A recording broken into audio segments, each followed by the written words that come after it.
Palestinian police at the Kotel, binding and gagging worshippers at the Kotel, as happened in the Al-Aqsa Mosque, there would be fury and outrage from every Jew around the world.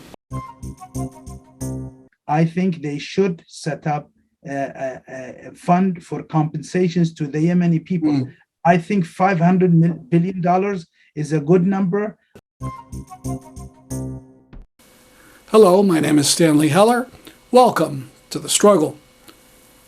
We begin with this awful picture. Palestinians, including religious leaders, handcuffed in the Al-Aqsa Mosque. Richard Silverstein, whose site is called Tikkun Olam, gives these details. Right before Ramadan began in Israel, there were 4 terrorist attacks by Palestinians inside Israel. And they were mostly lone wolf attacks by individual frustrated Palestinians who had given up hope. And we can talk more about that issue of how the violence, how this begets violence. But these were the largest toll of death in terror attacks in Israel in 10 or 20 years. So it really was a shock to the Israeli system. And Israel has an exceedingly weak government now, run by Naftali Bennett, a coalition going from the far right to the far left. And he, in the midst of all of this, lost his majority when one of his Knesset members abandoned the coalition. So he basically had to show strength to cover himself from the right. The Likud, which he ousted from power, is looking over his shoulder and watching for any opportunity to probe any weaknesses. So Bennett ordered out the troops, and they swarmed the West Bank.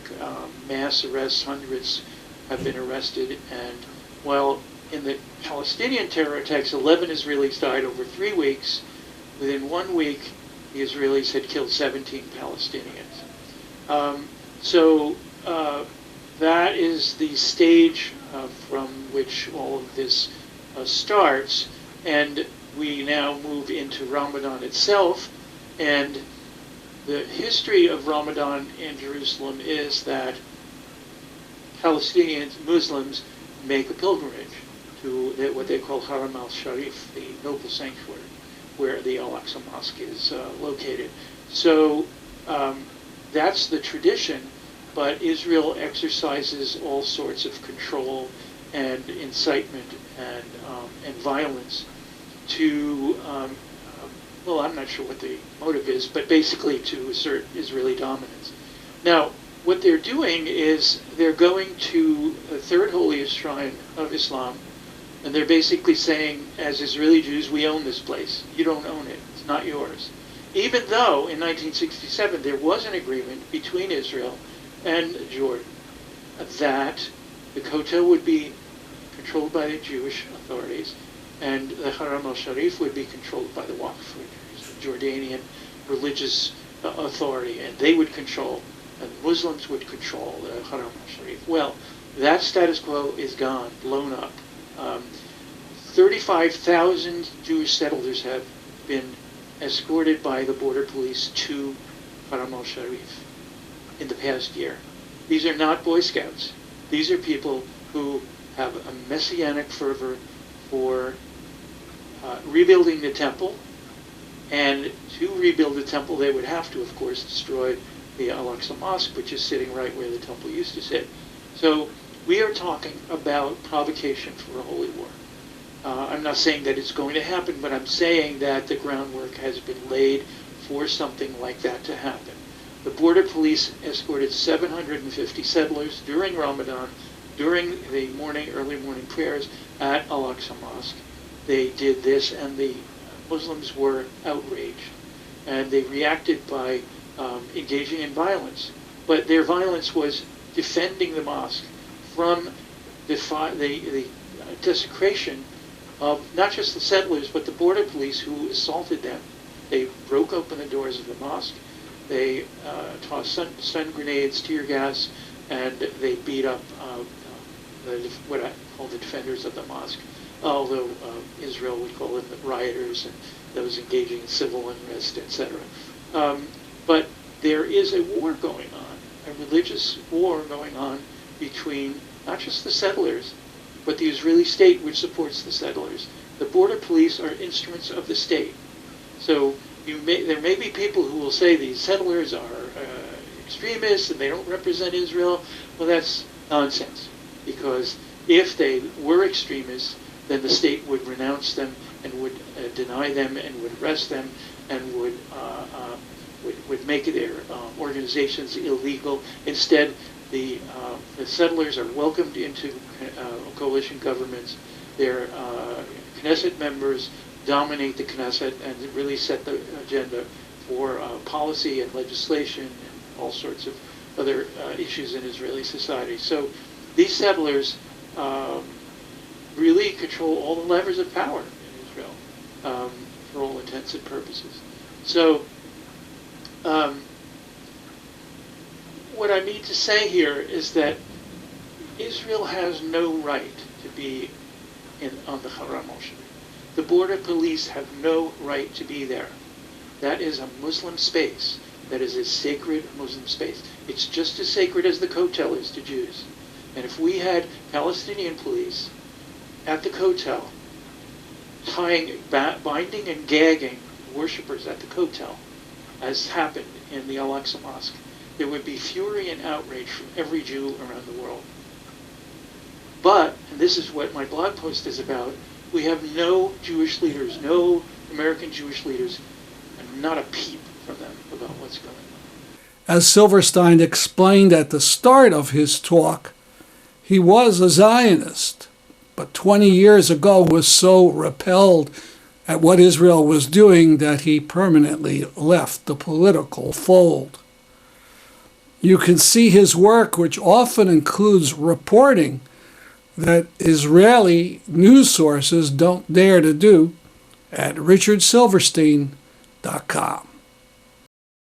The Israeli news site 972 Mag echoes what Silverstein is saying in this article by one of its chief writers, Haggai Matar. Matar explains that Israel is slowly but steadily changing the status quo on the Al-Aqsa compound. It is now routine for religious Zionist Jews to come up to the compound and for Israeli soldiers to storm right into the Al-Aqsa Mosque itself.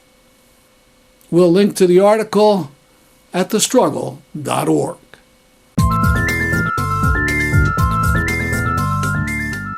A nice community event in Keeney Park in Hartford, where climate activists had tables and where excellent music and free food made for a very pleasant afternoon.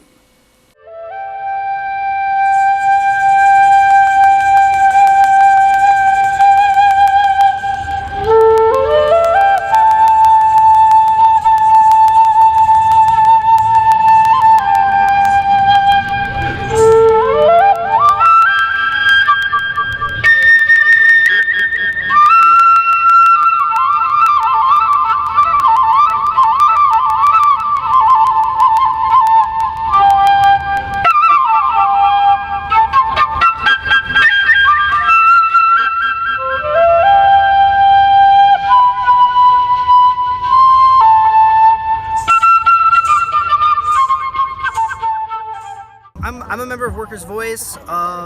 Some of our associates down in Brazil, especially with the union CSP con Lutas, are leading a solidarity convoy to bring supplies to the independent mine workers of, and I'm going to pronounce this not well, Kryvyi Rih, which is a large industrial city in Ukraine, where workers have been, under attack by the Russian invasion, as well as actively fighting against it.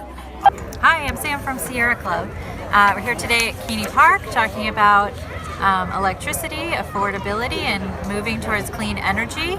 And this year in Connecticut, we'd like to make energy more affordable for low-income residents by establishing a low-income discount rate by ending reconnection fees and by prioritizing our energy efficiency and clean energy programs for the residents that need it most, those that are energy burdened, low income, and energy insecure. Thanks so much. I'm going to play, just take a slight journey through jazz, the last 40 or 50, 60, 70, 80 years, because it's all just time. So I hope you dig this.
One highlight was a giveaway of bicycles. Members of the Wilton Quaker meeting repaired 11 bikes and obtained helmets and locks and gave them all away at the event to families of the Hartford Proud Drill, Drum, and Dance Corporation. More of the event, including some excellent music and the drill, drum, and dance, at our next show.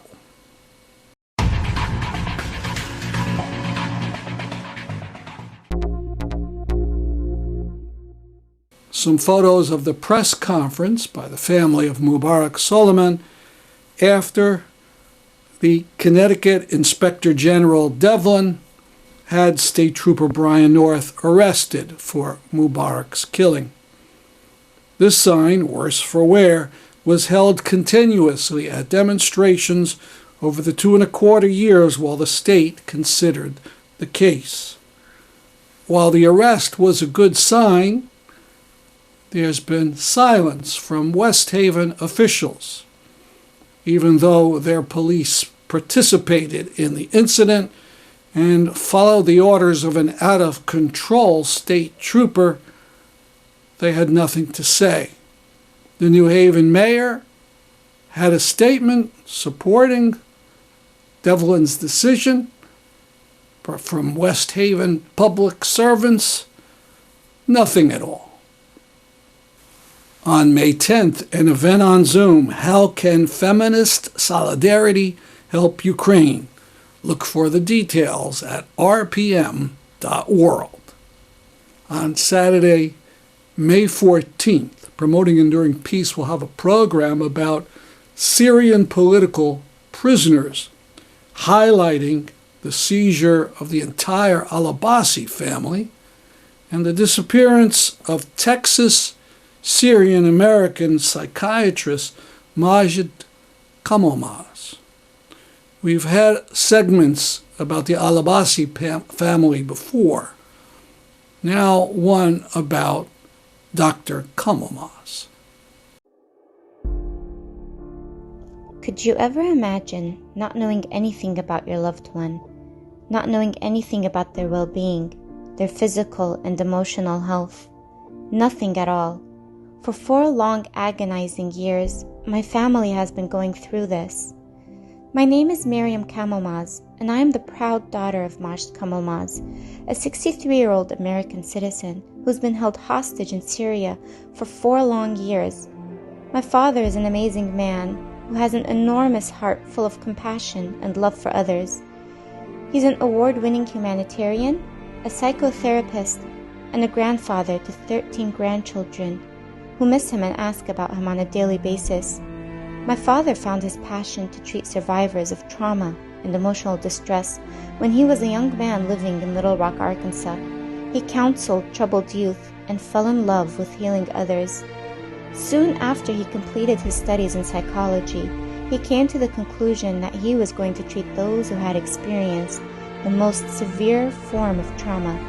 He began traveling to places who had experienced massive devastation, whether it was natural disasters or war. He treated thousands of survivors all over the world who had suffered extreme loss and atrocities. From New Orleans after Hurricane Katrina, to Bosnia, to Kosovo, and Indonesia after the horrific tsunami, the most recent catastrophe was the war in Syria. In 2013, he visited the refugee camps in Lebanon, where he witnessed children, women, and elderly suffering physical and emotional trauma due to their experiences from the war. Within weeks, he had opened 2 centers in Lebanon under his institution named IIPD, International Institute for Psychosocial Development. There, he treated Syrian refugees, mostly women and children, using the successful HeartMath techniques. In February of 2017, my father traveled to Syria, and within less than 24 hours of his arrival, he was unexpectedly and unjustly detained by the Syrian government. Then came silence, complete silence from my father. We haven't heard his voice since. Yet we know he is alive and being held hostage. We call on you to help us bring our father and all other Americans unjustly detained in Syria back home.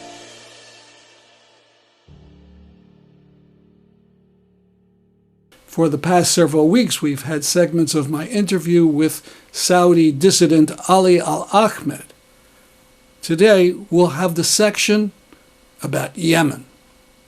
Let's move on to Yemen now. Is there actually a truce between the Saudis and the Yemeni Ansar Allah forces? Yes, there has been an agreement that was made in Oman, in Muscat, between what I call the government in Sana'a and the Saudi government. And that truce is still holding. It's temporary for 2 months, but it's still holding, and I think it will continue to hold. I think Saudi Arabia, even the US, decided this war is taking too long, and it's making sort of the enemies, the rivals, become more stronger, because more Yemenis are joining the Sana'a government and seeing that this is a struggle against an invader, a Saudi invader backed by the United States and Europe and all of Europe.